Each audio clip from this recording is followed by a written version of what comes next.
Leaders are made, they are not born. They are made by hard work, persistence, and integrity. The fifth largest administrative district of Salem is pioneered by such a leader. Being born in the beautiful city of Tanjavur, His Lordship has great love towards ecosystem and believes in sustained development. His Lordship enrolled as an advocate in 1986 and has rich 30 years of energetic practice in civil and writ jurisdiction. His Lordship has been a regular resource person at the Tamil Nadu State Judicial Academy, sharing his expertise and knowledge while inspiring judges and legal professionals.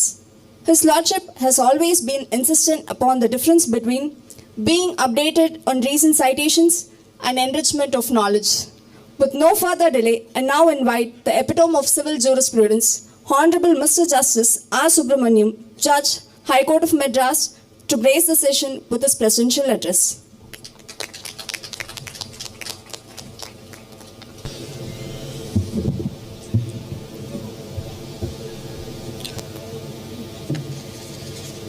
அனைவருக்கும் வணக்கம்.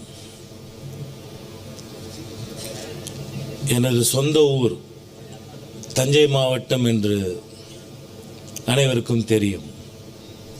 ஆனால் வழக்கறிஞனாக எனது சொந்த ஊர் எது என்று கேட்டால் அது சேலம் மாவட்டம்தான். 1986 வழக்கறிஞனாக பதிவு செய்து சென்னை பலவத்தோப்பில் உள்ள எனது சீனியர் வி கிருஷ்ணன் அவர்கள் அலுவலகத்தில் சென்று சேர்ந்த பொழுது அங்கு இருந்த 100 கட்டுகளை எடுத்து எண்ணினால் 80 கட்டுக்கள் சேலம் நாமக்கல்லை சேர்ந்தவராக தான் இருந்தது.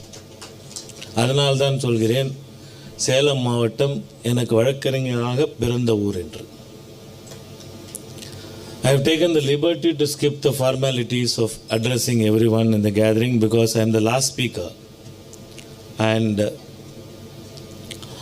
it is difficult to be the last speaker, and when you are preceded by people like Sister Manjula and Brother Ilantirayan, your job is much more difficult. Yes, inauguration of courts, we are all very happy about it. We celebrate inauguration of courts. But I would like to point out the aside of it. Today we have inaugurated 2 courts. One court is the special court in the cadre of district judge for trial of cases under the Scheduled Caste and Scheduled Tribes Prevention of Atrocities Act. If you are going to have a court, a special court for prevention of atrocities against a particular community, does it reflect well on us at all? No. The answer is a firm no. The day that we celebrate next should be the day where this special court has no work. That is the day when we really achieve the objects of the Constitution of India.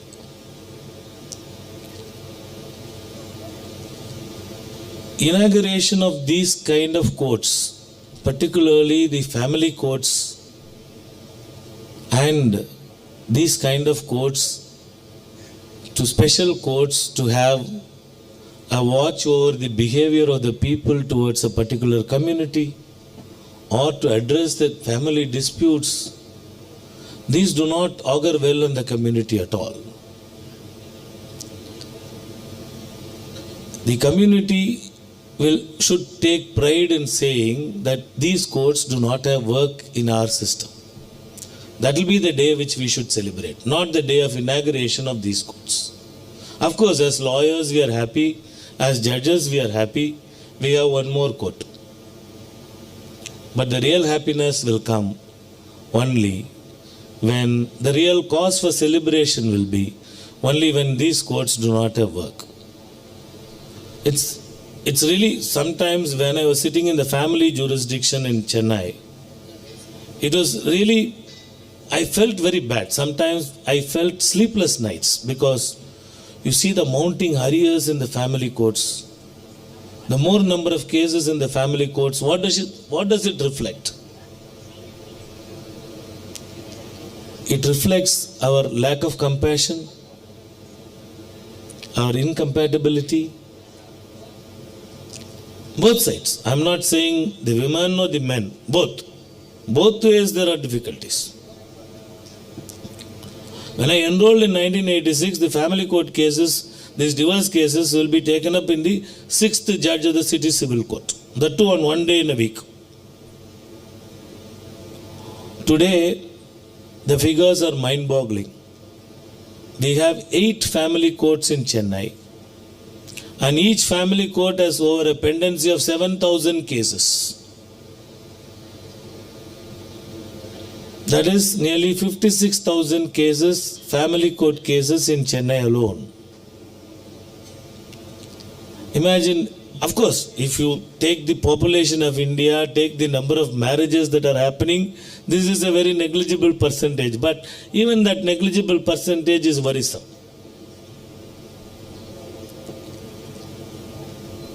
Similarly, if the number of cases in this special court which we have inaugurated today grows up, what does it show? It shows our intolerance. That has to reduce.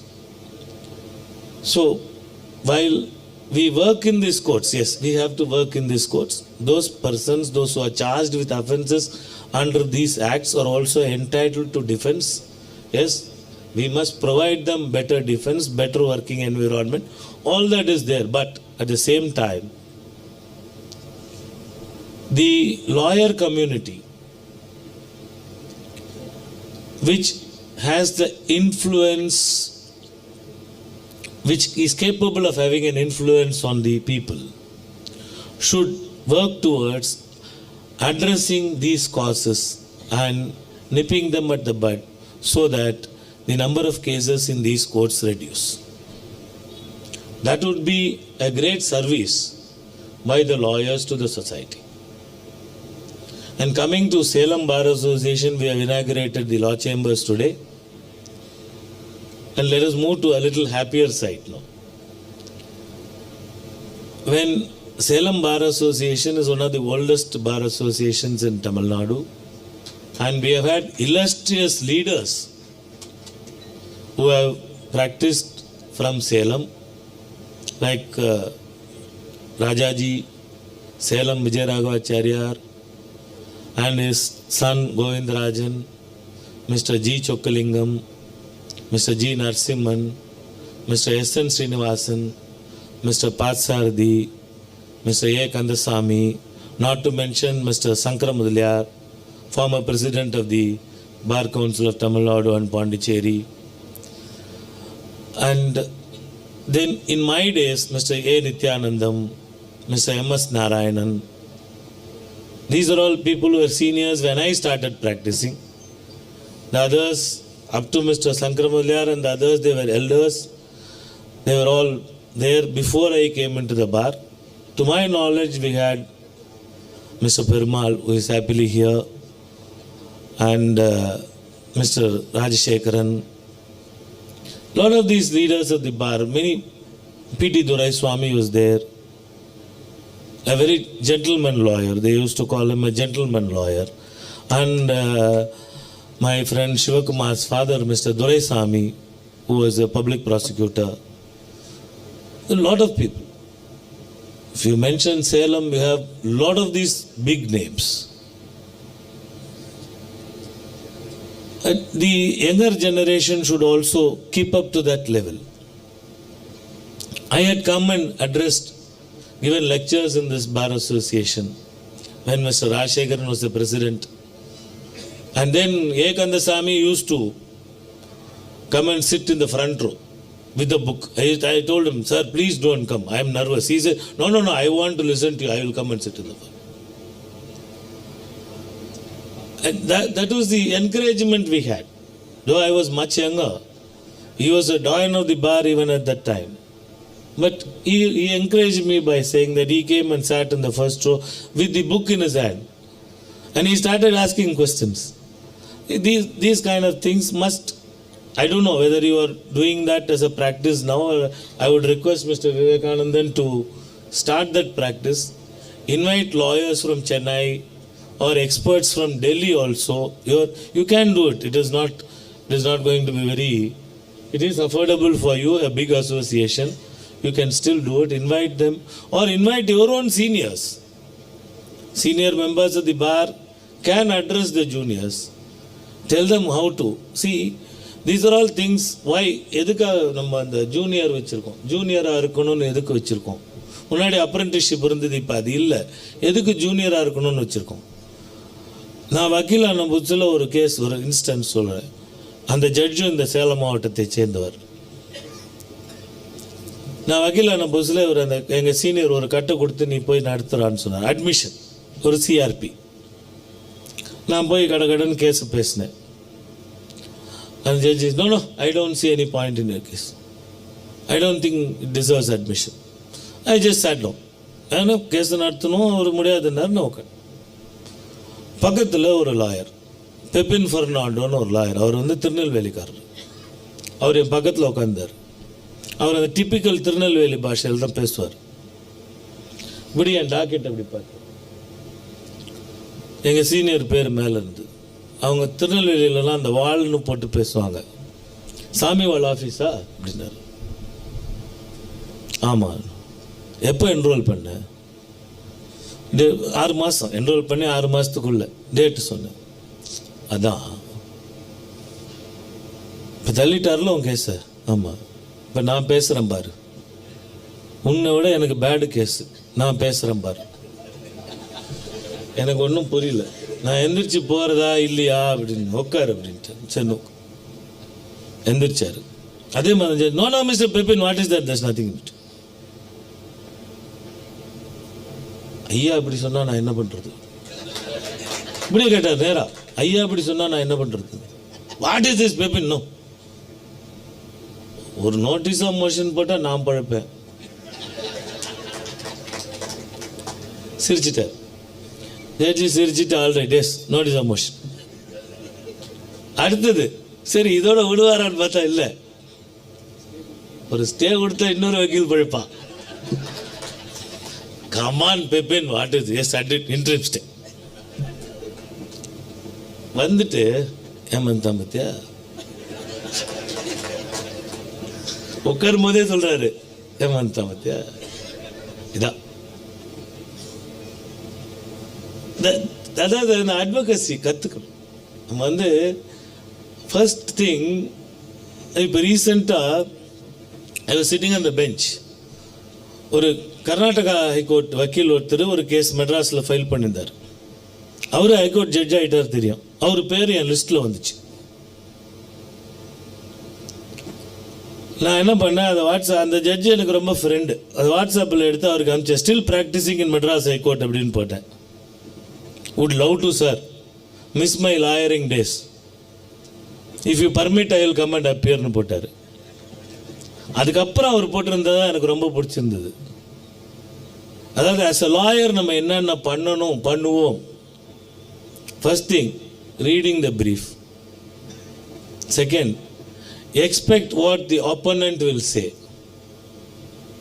Third, expect what will fall from the bench. Fourth, prepare to answer those questions. And fifth, இதுதான் ரொம்ப நல்லா இருந்துச்சு. Pretend that you never expected that question from the bench.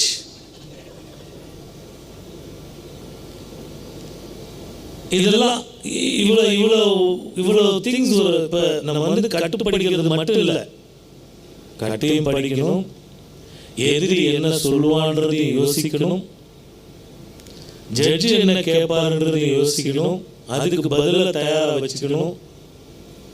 அந்த ஜட்ஜி அதை கேட்கும்போது அந்த கொஸ்டினை எதிர்பார்க்காத மாதிரி ஓ அப்படின்னு ஒரு ஆச்சரியக்குறியோடு அதுக்கு ஒரு பதிலை சொல்லணும். இதெல்லாம் ஒரு வழக்கறிஞர்களோட தொழில் இதெல்லாம் இருக்கணும்.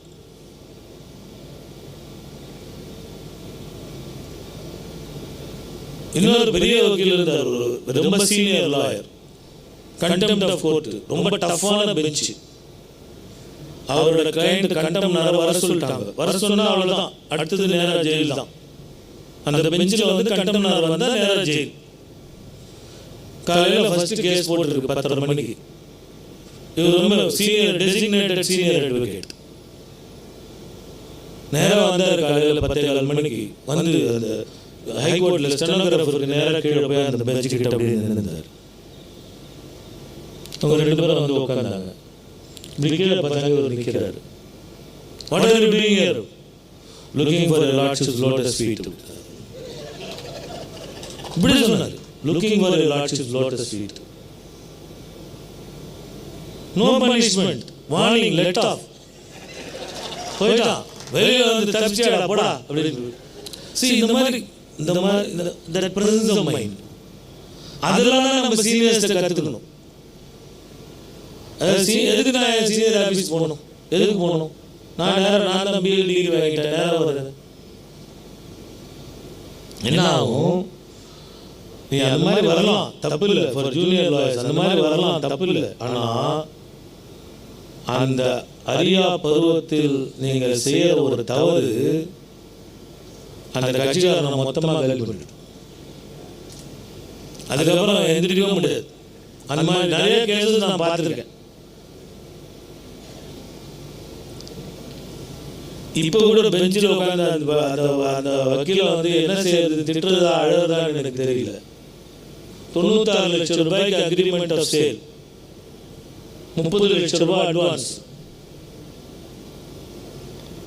அவன் அக்ரிமெண்ட் போட்டுட்டு அக்ரிமெண்ட் போட்டவன் வித்துட்டான், ஓனர் வித்துட்டான். வித்தா இவன் என்ன கேஸ் போடணும்? ஸ்பெசிஃபிக் பர்ஃபார்மன்ஸுக்கு கேஸ் போடணும். போடல, அவன் வித்தது செல்லாதுன்னு இவன் கேஸ் போடுறான். அதுக்கு 30 லட்சம் ரூபாய் கோர்ட் ஃபீ கட்டி அந்த கேஸையும் போட்டான். Automatic naturally dismissed. அதுக்கு மேலே அப்பீல் போட்டு அப்பீல் 8 வருஷம் கழித்து விசாரணைக்கு வருது. 2 நிமிஷம் கூட அந்த வக்கீலால் எந்திரிச்சு பேச முடியல. என்ன, what is this suit, how can you file this சூட்னா எஸ் மை லார்டுன்றாரு. Give me liberty to sue for return of advance. அந்த தேதியில் பார்த்தா அந்த 12 வருஷமும் முடிஞ்சு போச்சு. என்ன ஆச்சு? அதுக்கு தான் எதுக்கு நீ சீனியர் லாயர்கிட்ட போய் ப்ராக்டிஸ் பண்ணணும், எதுக்கு கோர்ட்டை அப்சர்வ் பண்ணணும்னா இந்த மாதிரி தவறுகள் நடக்கக்கூடாது.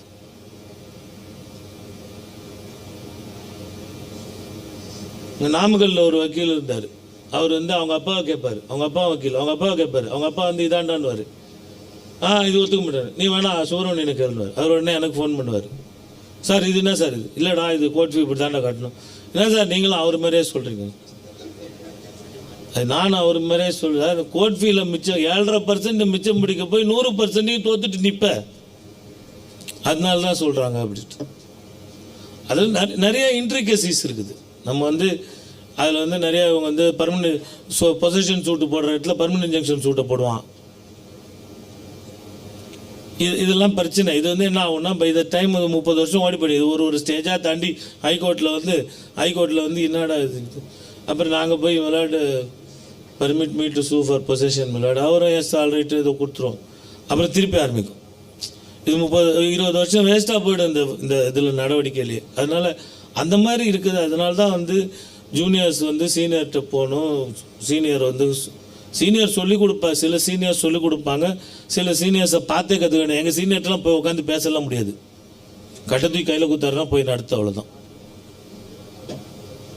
ஒரு பெரிய சீனியர் அட்வொகேட் எதிர் சைடில் வராரு. அன்றைக்கி ரீச் ஆகலை, நீ நடத்துகிறான்ட்டாரு. நானும் போய் உட்காந்துட்டேன் பெஞ்சில். எதிர் சைடில் ஒரு பெரிய சீனியர் அட்வொகேட் வராரு. யார்? அதான் I am looking for my lotus ஃபீட்னாரு அந்த சீனியர். எவ்வளோ டேஞ்சர் எனக்கு. நான் போய் சொல்கிறேன், எனக்கு பயமாக இருக்குது. உனக்கு என்னடா பயம், கட்டப்படிச்சுக்கல, நீ போய் நடத்துகிறான்னாரு. போய் நடத்தினேன். அதுக்கப்புறம் ஒன்றும் கேட்க முடியாது, போய் நடத்த வேண்டிதான். அந்த மாதிரி தான். இதான் அவங்க பெருமாள் சாரோட அண்ணன் கூட நிறையா கேஸ் நடத்தியிருக்கேன். சேலம் கேஸ் நிறையா. அங்கேருந்து பல்லக்கடிப்பார் என்ன, நான் வேண்டாத்தெல்லாம் சொல்லிட்டு இருக்கேன்னுவார். அப்போல்லாம் we had a good relationship. அப்போ நடக்கும் கேஸ் நடத்துவோம் அது மாதிரி. ஸோ ஜூனியர்ஸ்க்கு என்னோடய ரெக்வெஸ்ட் வந்து, நான் தான் 3 வருஷம் 5 வருஷம் லா படிச்சுட்டேனே, எனக்கு எல்லாம் தெரியும், நான் வந்து எல்லா சட்டத்தையும் கரைச்சி குடிச்சிட்டேன் அப்படின்னு நினைக்காதீங்க. கட்டுறது கைமண் அளவு, கல்லாதது உலக அளவுன்றது இந்த ப்ரொஃபஷனுக்கு தான் பொருந்தும்.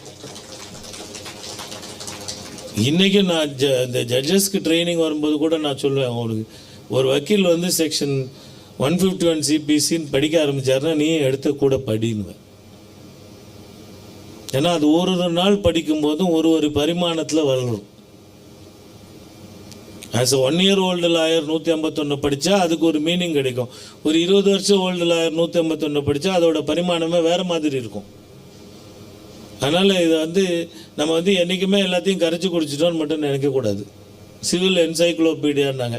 நேற்று கூட எனக்கு தெரியாத விஷயம் ஒன்று நான் கற்றுக்கிட்டேன். Everyday we learn. It is not ஒன்றும் பெருசாக யாருமே அதை வந்து கரைச்சி குடிச்சு கரை கண்டவன்லாம் யாருமே கிடையாது. சட்டத்தை பொறுத்த வரைக்கும் யாருமே கிடையாது. எல்லோரும் ஒன்று தான். என்ன டிஃப்ரெண்ட் ஸ்டேஜஸ் ஆஃப் லேர்னிங், அவ்வளோதான். அதனால் வந்து ஒன்று என்னோட வேண்டுகோள், இந்த ஃபங்க்ஷனில் வந்து பார்ட்டிசிபேட் பண்ணதுக்கு நான் வந்து இது வந்து ஒரு 3 விதமான தொடர்புகள் இருக்குது. பார்த்தீங்கன்னா நான் வந்து ஜட்ஜ் ஆனதும் முதல்ல எனக்கு சேலம் டிஸ்ட்ரிக்ட் தான் கொடுத்தாங்க as a junior portfolio judge. அப்போ தான் இந்த வழக்கறிஞர் கூடத்துக்கு அடிக்கல் நாட்டணும். அந்த ஃபங்க்ஷனுக்கும் நான் வந்திருந்தேன். ரெண்டாவது சிஸ்டர் மஞ்சுளா, அவங்க சீனியர் எங்கள் சீனியருக்கு ப்ரீஃப் அனுப்புவார். அந்த தொடர்பு. பிரதர் இளந்திரையன், நாங்கள் 2 பேரும் ஒரே college students, Pondicherry law college. Both of us are alumnus of Pondicherry law college. நிறைய தொடர்புகள் இருக்குது. அதுவும் எனக்கு ஒரு சந்தோஷமான விஷயம்.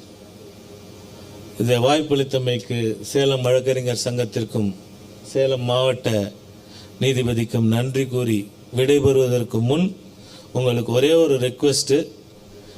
இந்த SC/ST கோர்ட்டில் வேலை இல்லாமல் பார்த்துக்கங்க. 1.